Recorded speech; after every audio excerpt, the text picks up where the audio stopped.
La forêt au crépuscule s'anime discrètement. Si certains trouvent un refuge pour se reposer, d'autres s'éveillent et partent en chasse. La chouette hulotte lance son cri. Elle salue la nuit qui s'avance à pas de velours. Sortant de sous les feuilles de la litière, l'ombre rampe, d'abord timidement. Elle s'étend peu à peu entre les brins d'herbe. Elle grimpe le long du tronc, atteint les branches. Les feuilles frissonnent. L'ombre s'est déployée partout. Seule la lune tente de darder quelques rayons pâles dans une trouée de feuillage.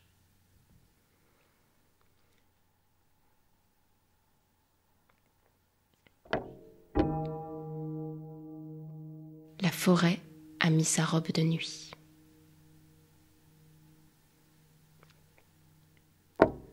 Comme on ne voulait pas les voir, en dire plus est difficile. En vérité, si le ruisseau chantait moins clair au fond de son vallon, était si grave. Et puis, ce n'était pas certain qu'il chantât si bien la saison passée.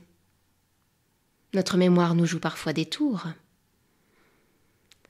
Un été, pourtant, le grand épicéa brunit subitement, et il ne resta bientôt de lui plus qu'une haute arête rousse parmi les feuillages verts. Mais la mort d'un arbre est si grave. En juin, sur le coteau où la forêt est entièrement coupée, au milieu des buissons de genêts et des fougères aigles, la digitale fait dodeliner ses clochettes fuchsia. Sylviculture. Ces douglas, poussant bien droit en rang, n'ont rien d'une forêt. Ils sont tous de la même taille. De loin, on dirait que la colline a été bien peignée. Sous leurs branches, serrées, presque rien ne pousse.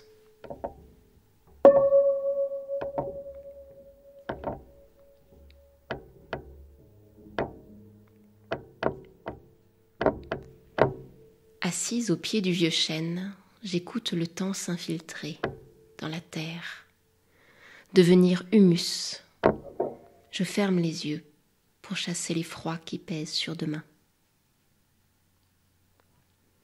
Rien ne nous appartient, surtout pas la forêt. La forêt me traverse autant que je la traverse. La forêt fabrique l'atmosphère que je respire, les stomates, leurs lèvres entr'ouvertes au revers des feuilles, exhalent le souffle de l'arbre, mon souffle, échange constant de molécules. L'arbre déploie ses organes à l'extérieur de lui-même. Son feuillage est à la fois ses poumons et ses yeux. Par son feuillage, il respire et capte la lumière pour réaliser la photosynthèse.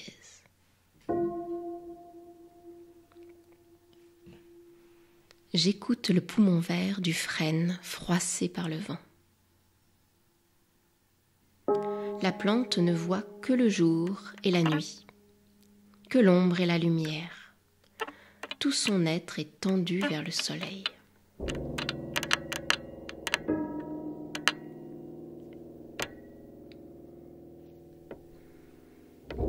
Les mots du bois: aubier, cambium, duramen. Et le plus âpre et réconfortant, écorce.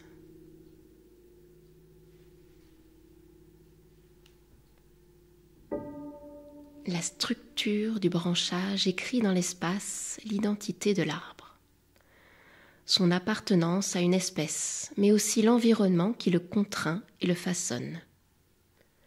Le vent dominant sous le joug duquel il s'incline, la proximité d'autres arbres. Dans la forêt, l'hiver, tenter de déchiffrer le récit calligraphié sur la toile poudreuse du ciel. L'arbre, sa silhouette, son houppier, la forme, la courbure de ses feuilles, les nervures, leur mode d'attache et d'arrangement sur la tige, les branches, le tronc et les traces de blessures anciennes qui s'y trouvent. Boursouflure d'écorce, trou agrandi au fil des saisons par les animaux, à la recherche d'un refuge. L'écorce, lisse, rugueuse ou profondément crevassée. La lierre, la mousse et les lichens qui s'y agrippent, les insectes, les bactéries, des milliers d'êtres, vivant dans le moindre anfractuosité de son bois. Chaque arbre, en vieillissant, est enrichi et complexifié dans ce qu'il est, par toutes les relations qui se tissent, par lui, à travers lui.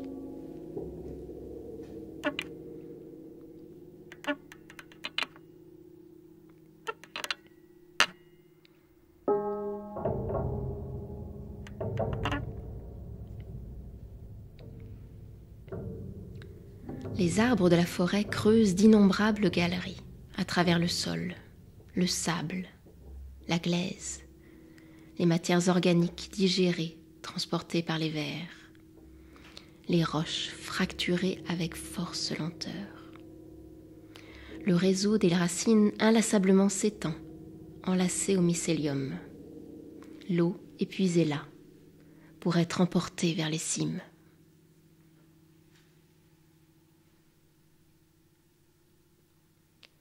Au milieu du sous-bois, sur le chemin, s'arrêter et s'asseoir.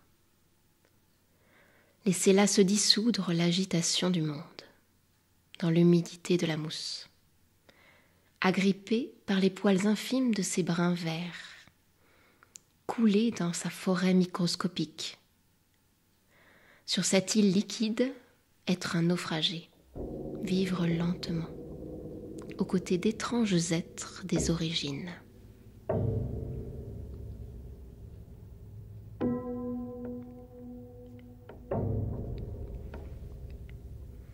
Au printemps, bourgeonnement. Le feuillage se déploie dans toute la forêt.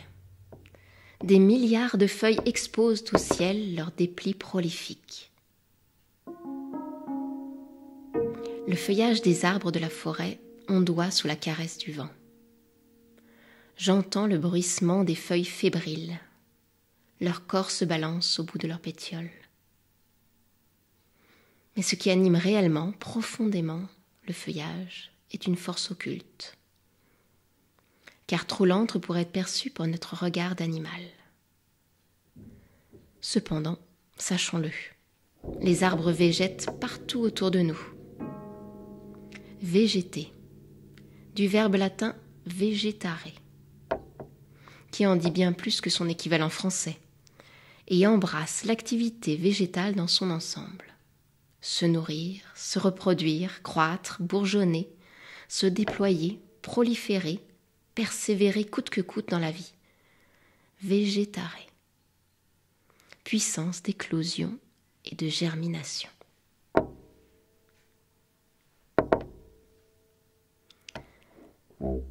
Les fruits des arbres dans la forêt.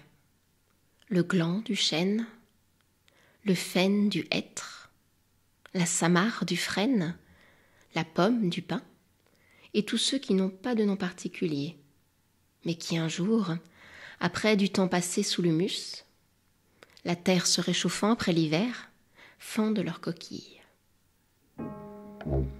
Un germe blanchâtre en sort, timide. Il s'enfonce dans le sol, attiré par la gravité. Il sera bientôt la première racine de l'arbre. Un second germe émerge ensuite, pour pousser à l'opposé, droit vers la lumière. Il déploiera bientôt sa première feuille. Mais en cet instant, tout est si fragile. La vie ne tient qu'à un fil.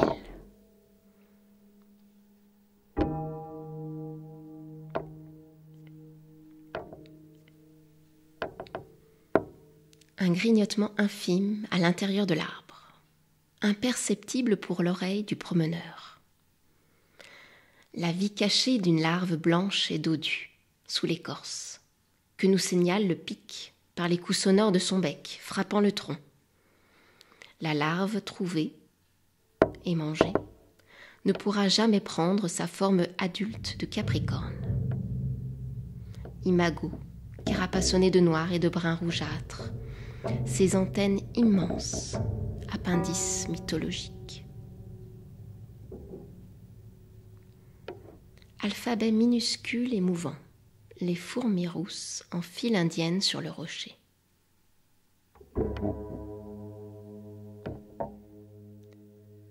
Dans les nids, tissages élaborés de brins d'herbe ou branchettes accumulées plus négligemment sur du duvet, de la mousse ou quelques touffes de poils dérobés aux abords d'un terrier, des œufs de passereau dorment.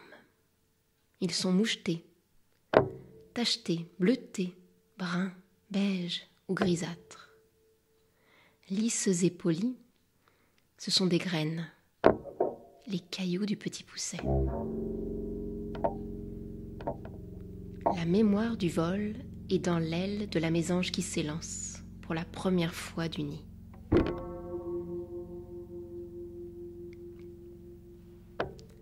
Mésange charbonnière, mésange bleue, mésange à longue queue, mésange nonnette, mésange huppée ou à tête noire. Sa calotte sombre lui fait comme un petit bonnet.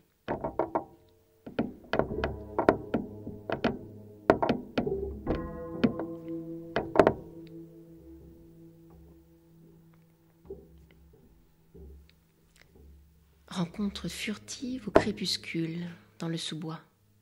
Un renard, un blaireau ou un chat sauvage. J'ai croisé une coulée ménagée à force de passage entre les herbes folles, les fougères et l'enchevêtrement des buissons. Les animaux ont leurs habitudes.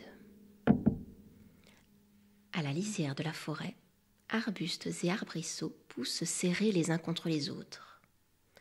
Tous sont avides de lumière.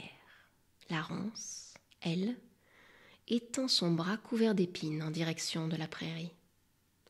Au bout de sa tige, un bouquet de jeunes feuilles vertes, accompagné de quelques brins, prémices de racines. Au fur et à mesure que la ronce pousse, la tige dessine un arc, touche terre un peu plus loin, s'ancre, reprend sa poussée dans un nouveau jet. Pas à pas, la ronce gagne du terrain. À sa suite, c'est la forêt qui grandit. Le gland perdu par un jet dans un roncier a germé. Le jeune chêne s'allonge pour pouvoir capter un peu de lumière, au milieu des tiges emmêlées, des épines et des fleurs roses pâles où s'ébattent les papillons. Il est protégé. Un printemps, il déploiera enfin ses maigres branches au-dessus du buisson.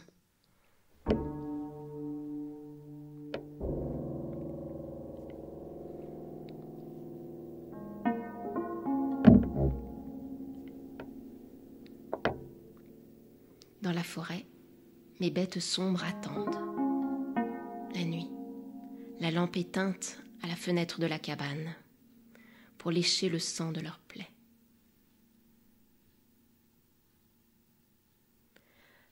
La chouette aux aguets, ses grands globes d'une brillante noirceur sont fixés sur moi.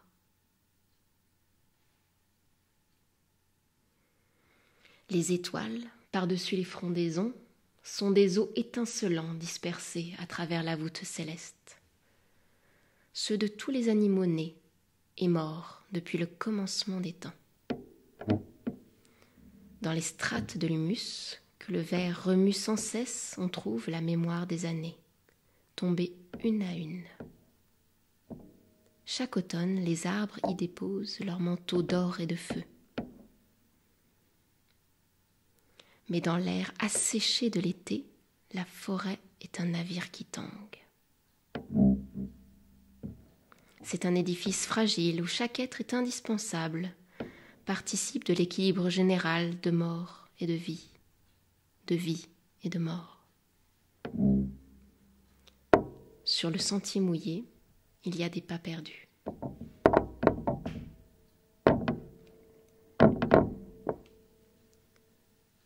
Et dans la pâleur de l'aube, les branches des chênes agrippent des lambeaux de brume, comme pour retenir encore un peu leur linceul nocturne.